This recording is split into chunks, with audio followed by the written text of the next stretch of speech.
If you're in the market for a new SUV, I got a cool one for you today. The 2020 Chevy Blazer RS Rally Sport. Woohoo! It's got cool styling, it's got a big interior, and it's got a nice interior setup. In this video review, I'm going to tell you about the exterior, the interior, driving impressions. Today I'm driving down to Kimball to play some golf, so we'll take it for a road trip, and we'll see how well it does on the road trip.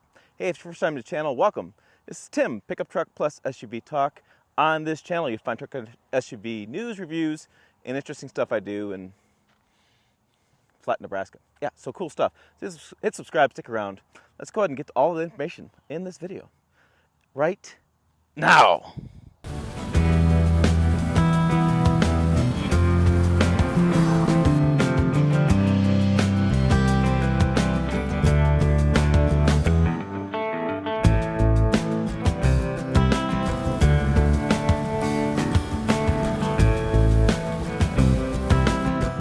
Okay, let's go ahead and talk about this exterior. So this is the Rally Sport.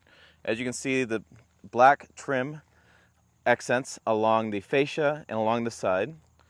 And really kind of cool look. It's one of those styles that it looks like it's in motion even when it's sitting still. I have the blacked out bow tie in the front.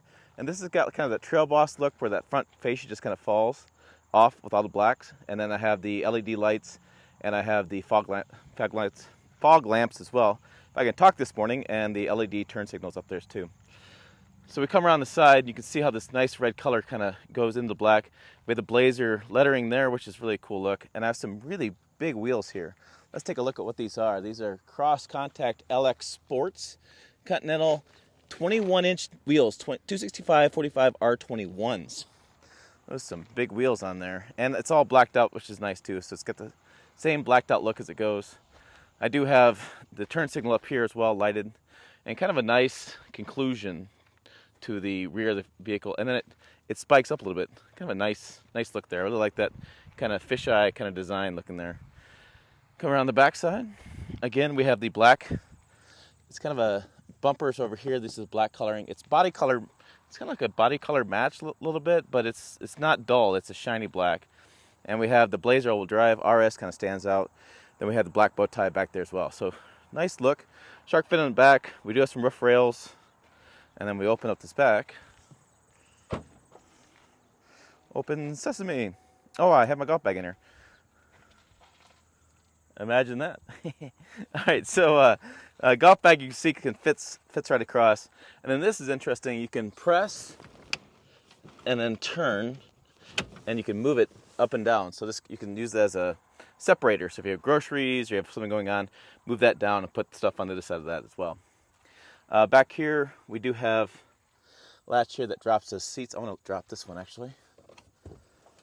There it goes. And so you can take this out as well. Nice big opening down there. And then I'll kind of move my golf clubs here for a second.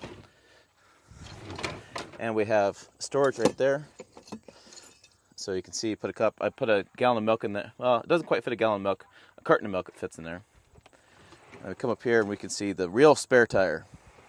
So there you go. There's the back side, and I do have a push button close back here too. Close. And then this can come off this piece of plastic, and you can put a receiver hitch there as well. And we can see we have the circles, which are the blind or rear cross traffic alert, backup sensors. Rear cross traffic alert is probably a mirror in here, or a camera in there. But these are the backup sensors. Tell you you're getting too close and you're backing up. Side. Push button open. Capless. Big fan of the capless. We have the button here. This will lock and unlock. Well, I have keys in my pocket. I don't have them in the vehicle. They're in the vehicle. So open up this door here. This door here. And it's mad at me because I left the keys in the vehicle. Yes. Quit yelling at me. So we have chrome here as well. It's kind of simple interior. Red stitching here, single stitch. We do have some vents there as well, and USB hookups there too. What's interesting is here is this seat, you can see is a little bit farther forward. This slides and reclines as you go. So there's a latch right down here, and you can move it back, and then you can adjust that as well. And when you get in, yeah, I mean, I have plenty of headroom, 5'7", 8 on a good day. I have plenty of headroom, and yeah, nice comfortable interior. So close the door. That door closes solid, by the way, too. And so good amount of space. I could ride back here, no problem. Let's go and check out the front of the cab. Let's check out the driver's seat. Wow, need more coffee this morning. So I have a Bose speaker system. I have the open and close. Gosh darn it. I have the open and close for the rear hatch, which I accidentally pushed. We'll close that up. Come on. Trying to get the review done. There we go. Now it's closing. Let's come around the side. Okay, yesterday I drove the vehicle around to show you the interior, and I realized that when I drive it, and turn it on, my phone auto connects and my audio goes to nothing. So let's do this interior one more time. Let's just show you. I'm gonna show you the dash and show you the stuff. I'm kind of parked in my garage. A little overcast day today, so everything's really nice and bright. So let's go and check it out. Okay, so yeah, there's your dash I was talking about. There's all the gauges, mechanical and digital, and you do have the info screen here as well when you go up and down, which I was playing with the other day while we were driving. And some options, you can kind of flip through some different things as far as units. This is really interesting how that's going to work. And then sport display theme, or different pages, speed warning. There's all different stuff going on. Let's click the sport display theme. And click OK. Sport. Let's go to touring. Ooh, there's touring. So a couple different displays. It's kind of funny. Kind of fun to see, and I shouldn't say funny. This, I may have said, was a heads-up display here, but it actually shows some brake lights. It's for the automatic emergency braking. If you get too close to a vehicle, it will light up, and it'll warn you. Don't ask me how I know, but I know. All right, back over here, we have the infotainment screen. This is just a good system, just nice and fast, flip through stuff. It's not overly fancy, it's not huge, but it fits really well. It's got a nice chrome around the sides. I do like the chrome kind of black looking over here, and like the overall design. And like I said, may have said, this is the air vents and the controls. The fan control is a little small for me. I'm not sure why it's got to be so small. And then we have, this one comes with a wireless charger. A cool little setting here for like putting your phone in if you don't want it there, or like I put the keys in there all the time. Like, it's perfect for the keys, because with the entry exit on the doors, you basically just don't need it. There you go. That's what I mean to say. Just toss it down there. Done with it. I have sport mode. I have towing mode and stuff like that. And I'm not sure if I did this. I'm going to do this one more time. This is built in Mexico. Gosh, if I can get the screen on there, right? All right. Here we go. It is built in Mexico. It does come in at $51,360, and it is raining outside. Oh, look at that. I just heard the rain. I get a dual escape sunroof, which you see above. I have the gloss wheels. I have Cajun red tint coat on it as coloring, and 25 highway, 18 city, 21 combined.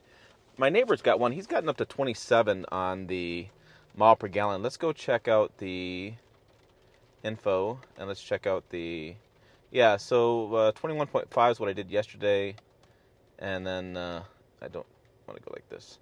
21.0 is the average overall. So I'm a little more spirited, but I know you can get more like 25, 26 in that range. So let's go ahead and pop the trunk and see what's in there. Oh, if I didn't show you that either, that's the backup camera too. It's a camera behind the hatch that shows you everything behind you, and then you can see my GoPro. Hi, how you doing? Or the camera behind you. So yeah, it's kind of cool. I like to leave it on it's just getting used to it, because all GM vehicles are starting to have it. Again, let's go pop the hood, and then let's go for a drive. Okay, this is a 3.6 liter V6. It's pretty nice engine, I think, overall. Like I said, I'll do some driving impressions a little bit. It fits pretty well in the engine bay, and again, what's great about this, I said this in the live stream, but the dipsticks right here and the oil fills right there, really easy to get to both of those. Really easy to add windshield wiper fluid. It's a really nice setup as far as how you get to the fillables, the oil, the windshield wiper fluid. Pretty easy to get to that stuff. Did not think it was supposed to rain today, but it's raining. Okay, let's go for a drive. All right, this is pretty crazy. I don't recall many car reviews I've ever done in the last 3-4 years where I've done them in the rain. I've done them in the snow, but here in western Nebraska, we tend to have a very arid climate and not a lot of rainfall. And so this is a bit bizarre, but I see sunny clouds, there's sunny skies over there, so I head that way. Hey, it works well in the rain. Windshield wipers work well. No complaints there. I just don't always get a chance to do this. So this is, like I said, the 3.6 liter V6, made it to the 10-speed automatic transmission. That 10-speed is a new 10-speed, and it's got a lot of good I would say, report so far. The 8-speed they used to use, maybe not so much. But this 10-speed is a pretty good transmission. It was co-developed with Ford. And while it was co-developed, GM tells me they did use a lot of their own parts. Their own software and engineering. The parts are the same. So from my perspective with this V6, I think it drives fine. You know, you can get kind of quick off the line if you hit the gas pedal just right.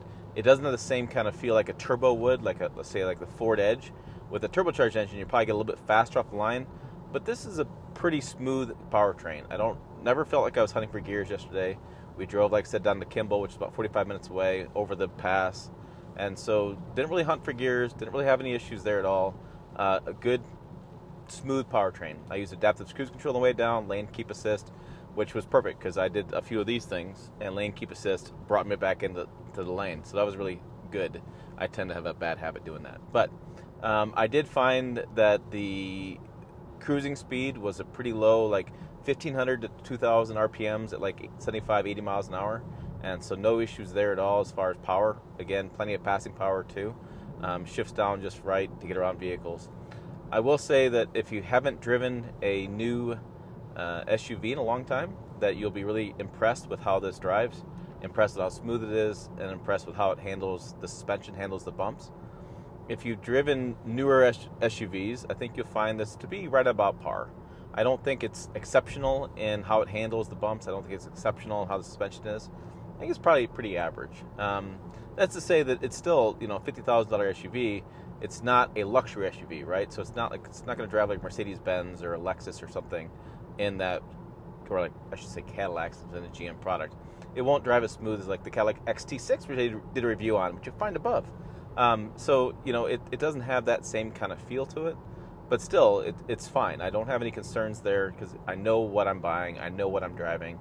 I know it's going to be in that $50,000 price point, and it's going to be what I want it to be. So, yeah, I don't have a whole lot of negative things to say about the powertrain. I don't really have a whole lot of negative things to say about the Blazer. I usually do 5 good things and 5 bad things, and I really don't have much that's bad in this vehicle. I think it's a very solid SUV they created. I think it's got the things I want to have. I think it has the features. It's a little pricey, but this is the RS trim level, and this Blazer starts at $28,000, so you can get a less expensive one pretty easily. I think I don't have any concerns with that. It's got the apps I want, and so I think that GM's executed a good product.